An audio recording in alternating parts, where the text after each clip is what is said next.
Why do we worship? Why do we worship in a moment when things feel desperate? Why do we lift up our hands and praise God? Because, one, worship invites the presence of God.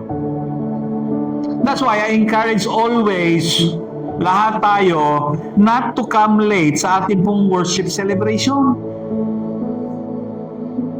And sometimes some people deliberately miss the worship. And they say, sige, nag-worship pa to sila. Nag-kwan pa yun sila. Nag-kwan pa, blah, blah, blah, blah. So, sila, okay lang, malate tayo. Bakit? Saan pa pala kayo pupunta? Di ba sa worship kayo pupunta? Tama ba? Pero ang rason natin, bakit tayo na-late? Sige lang, nag-worship pa to sila. Ayo, ano palang ginagawa niyo?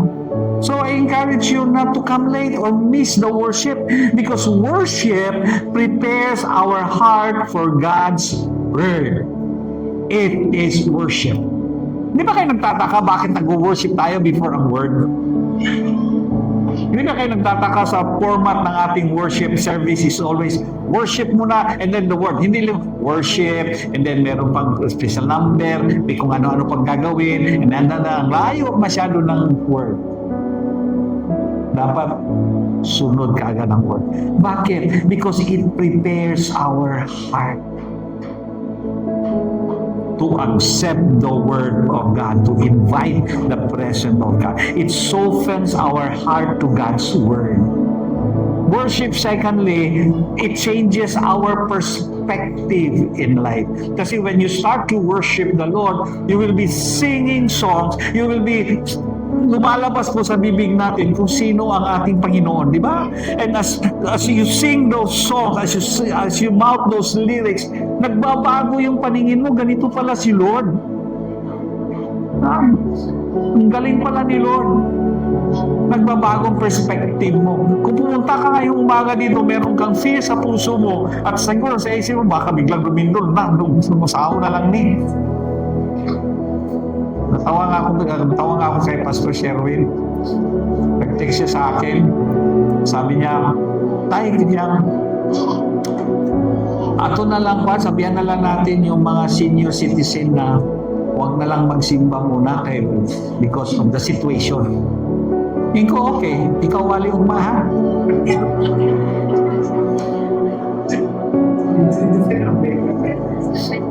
Senior citizen ko. So, nagbago yung perspective niya. You know what?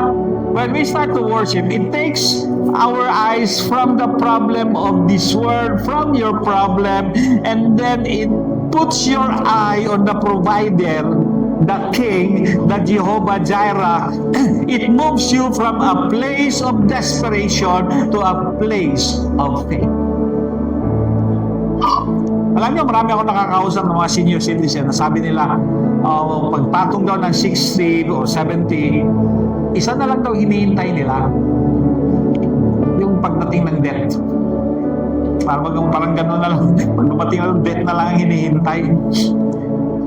Sabi ko, well, meron din silang punto. But you know what? Every time I sing or listen to 10,000 reasons. 10,000 reasons for my heart to sing. It always touches my heart, especially the last part. When my strength is fading. Kasi nung araw, yung 2 galon ng tubig, kaya ko yung kargahin. Walang laman na. Kaya ko yung kargahin 2, ganun. Ngayon, kahit isa kargahin ko, naghihirap na ako. Lahat ng sabi ko lang, my strength is fading na talaga. Sinabi mo ganun. But you know what? It must not move you to be desperate. But you know what? You have 10,000 reasons to still praise the Lord. Bakit? Madali lang eh.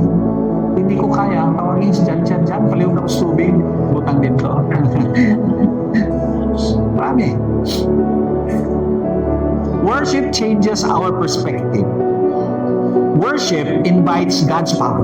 And thirdly, worship creates a space to hear from God.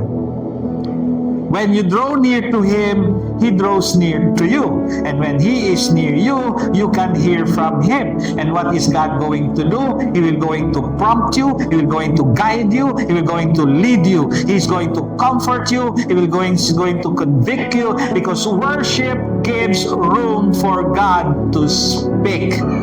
That's why 2 Kings chapter 3 verse 15, itong sabi ni Elisha, "Now bring me someone who can play the harp." And while the harp was being played, the power of the Lord came upon Elisha. Bakit wala tayong power? Wala kasi tayong worship. And worship is an important part of our worship celebration. Kaya nga sinabing worship celebration. From the beginning until the end, huwag kang lalabas ng simbahan, because this is worship time.